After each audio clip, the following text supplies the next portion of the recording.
The new Sante Fe represents a marked styling departure from its dowdy predecessors. In fact, it's hardly identifiable as a Sante Fe, a good thing if you want to take on rivals like the BMW X3 and Audi's Q5.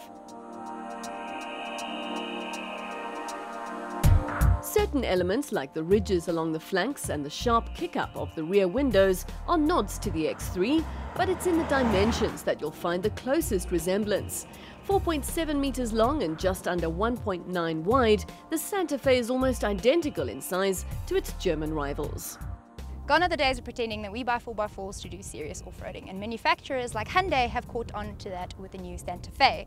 The new one that they've bought in for 2013, they have dropped the ground clearance, taken away the heavy and expensive ladder frame chassis, put a monocoque chassis in, and they've brought a 4x2 as their entry level and probably biggest seller. That means that with cars like these, they know that what you're probably going to be using it for is a run around during the week in the cities, and then coming to places like the Rhino and Lion Park on the weekends to do a little bit of not so serious but slightly sticky off-roading.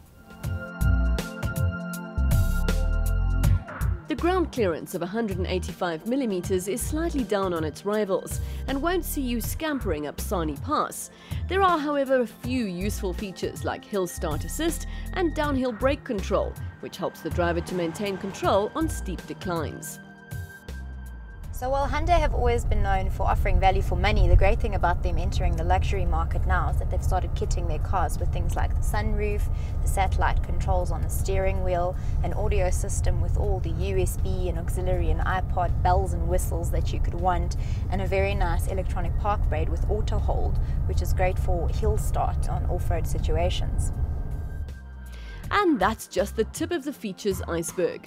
You also get a reversing camera with a viewer in the rear view mirror, keyless go and heated leather seats with 12-way electric adjustment and 2 memory settings for the driver.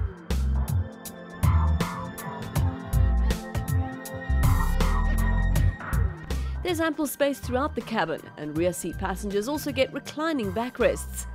The third row of seats in the Sante Fe are actually usable, although as always, flipping them up makes luggage space almost non-existent.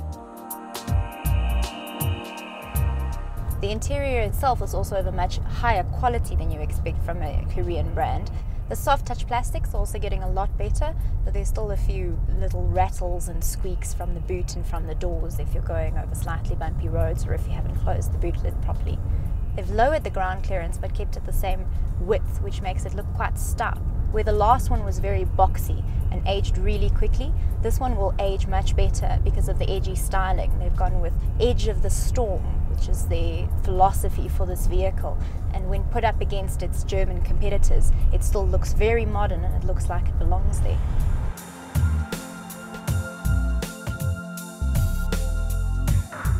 Again, when it comes to capability, this is not a serious 4x4. While you want the 4x4 drivetrain for slightly wet roads and for when you do go onto gravel, this is not a vehicle that you would want to go on a 4x4 trail with. The ground clearance won't allow for it, especially in thick sand. And when it comes to rocky roads or proper 4x4 trails, the wheel articulation isn't going to allow you to go everywhere you might want to go. Hyundai South Africa have only brought the 2.2 diesel VGT in. There is a 2.4 petrol and a 3.3 petrol available internationally, but we're not getting any petrols at all. That said, this engine is lovely. The torque is really great. From the 2.2 diesel, you're getting 436 Newton meters of torque, which is great for when you do go off-road. And then for on-road, 145 kilowatts is very decent for driving around town and even the open roads and the highways. The transmission is a 6-speed auto, which is also the only option that you have in both the 4x4 and the 4x2. As automatic gearboxes go, it's an ordinary gearbox with a torque converter, but the changes are really nice and smooth and there's very little lag starting off from first or when overtaking. So while Hyundai would have us believe that this is their first attempt at entering the luxury market with competitors like the X3 and the Q5, there is still a few refinement issues that they would have to address to compete in a price level. Engine refinement in terms of noise levels, as well as some body rolling issues in tight corners, are something they would have to look at for the next model. That said, the 4x2 entry level at $439 is probably their best bet in this luxury market, while they'll probably struggle to push this one at $499.